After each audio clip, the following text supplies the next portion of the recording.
Hey there everyone, hope you're doing great today. For today's verse today, we have Matthew chapter 5, verses 43 to 44. And this is Jesus speaking. You have heard that it is said, love your neighbor and hate your enemy. But I tell you, love your enemies and pray for those who persecute you. Alright. So this is part of the teachings of the Sermon on the Mount. And Jesus gives a lot of teaching. This is Matthew. It's chapters 5 to I think it's 8. Yeah, chapters 5 and then ends at 8. I definitely suggest you check it out because it has a lot of teachings from Jesus on how we should live our lives. And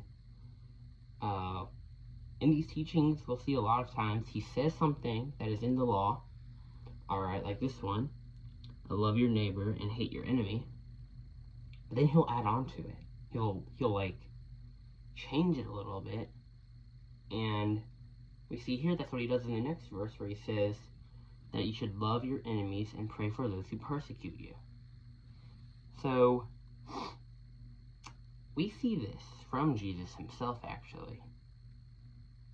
When he is on the cross dying, alright, what he says, Father, forgive them, for they do not know what they're doing.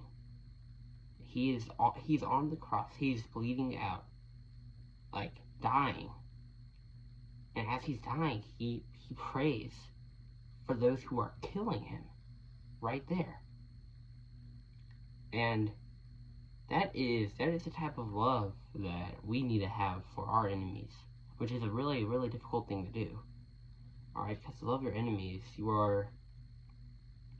it does involve a little bit of putting your own ego, your own pride, your own hatred aside. Alright, to love someone who does not love you back. To love someone who hates you. Alright, and then we're also meant to pray for them. Pray for those who persecute us. Pray for those who do not like us.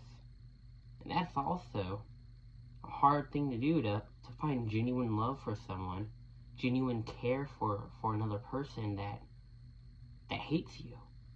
And this could be like a coworker or someone from school, or just, maybe an ex-friend of yours that now hates you. Just anyone that doesn't like you.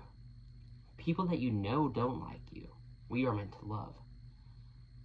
What this looks like is not gossiping about them, not talking bad about them, not holding resentment or judging them, not having hatred, not just a public hatred, but a private hatred for them in our hearts.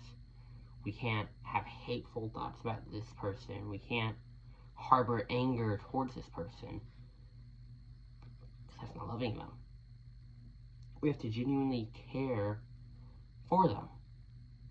Alright, to love someone, genuinely care for them, genuinely want to help them, be there for them. And Jesus tells us to do that for the people that don't like us. And that's what Jesus did, alright? When he died on the cross, he didn't say he was only going to die for the people that were nice to him, or only the people that never sinned. No. He died for everyone. Anyone could turn to him. Anyone can turn to him. It doesn't matter what you've done, what you've said, what you've thought, who you've been, your past mistakes, your past sins, how many times you sinned. None of that matters. Jesus never said if you sin more than 10 times a day, you can't be saved. He won't love you. No. Everyone is loved by him. Alright, everyone. He died for all of us. Alright, anyone who would turn to him, he died for them. And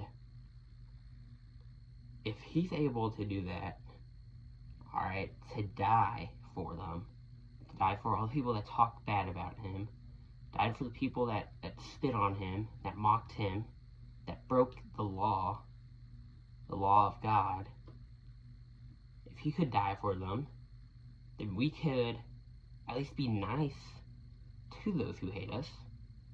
we can at least pray for them. We can at least attempt to love them, try to love them, and put our hatred and anger aside. Because having that anger inside of us, even towards them, that will be expressed onto others. Right? Having hatred and anger within ourselves will negatively affect our lives and those around us. Alright? Following the teachings of Jesus, following the law of God, even when it's hard, it will make your life better in the long run. It'll be difficult at times, of course. Jesus tells us we have to pick up our cross. But it's more freeing in a way. Because you can either be a servant of the Lord or a slave to sin. Alright? To be a servant of the Lord, you follow His commands. You follow His laws. And that is what's going to set you free. Alright? Not just in this life, but in the next life, eternal life. And that is all I have for today. I hope you guys enjoyed, and God bless.